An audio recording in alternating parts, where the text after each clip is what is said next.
বিসমিল্লাহির রহমানির রহিম। ঘেরে জৈব সার প্রয়োগ করা হচ্ছে।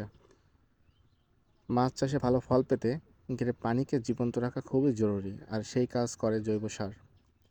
আজ আমার ঘেরে প্রয়োগ করছি গোবর পচা জৈব সার। এই গোবর রোদে শুকিয়ে গুঁড়ো করে তারপরে ঘেরে দেওয়া হয়। এই সার পানিতে প্রাকৃতিক খাদ্য তৈরি করে, প্লান্টন বাড়ে, মাছ পায় স্বাস্থ্যকর খাবার। রাসায়নিক সারের মতো কোনো ক্ষতি নেই। পানি থাকে পরিষ্কার, মাছ থেকে সুস্থ, খরচ কম, লাভ বেশি। সার প্রয়োগের সময় খেয়াল রাখতে হবে যেন সমানভাবে পুরো ঘেরে ছড়ানো হয়। একেবারে বেশি নয়, প্রয়োজন অনুযায়ী অল্প অল্প করে। প্রাকৃতিক উপায়ে মাছ চাষ করলে মাছের স্বাদ ভালো হয় আর পরিবেশও ভালো থাকে। এটাই গ্রাম বাংলার সহজ, সাশ্রয়ী আর টেকসই মাছ চাষ পদ্ধতি। গোবর পচা খড় প্রাকৃতিক উপায় মিশিয়ে ঘেরে পানিতে ছড়িয়ে দেওয়া হচ্ছে ধীরে ধীরে। এই সার পানিকে নষ্ট করে না, বরং পানির ভেতর প্রাণ ফিরিয়ে আনে।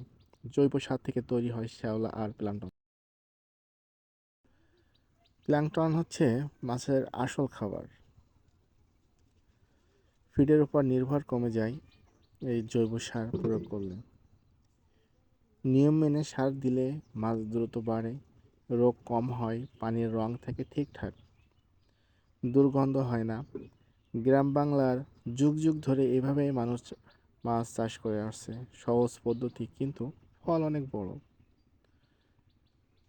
প্রকৃতির ক্ষতি না করে প্রকৃতির সাথে চাষ, এটা আমরা সবাই জানি যে প্রকৃতির সাথে ক্ষতি না করে যখন আমরা প্রকৃতির সাথে তাল মিলিয়ে একটি জিনিস আমরা উৎপাদন করতে পারবো, তখন আমাদের উভয় দিক থেকে লাভবান হব।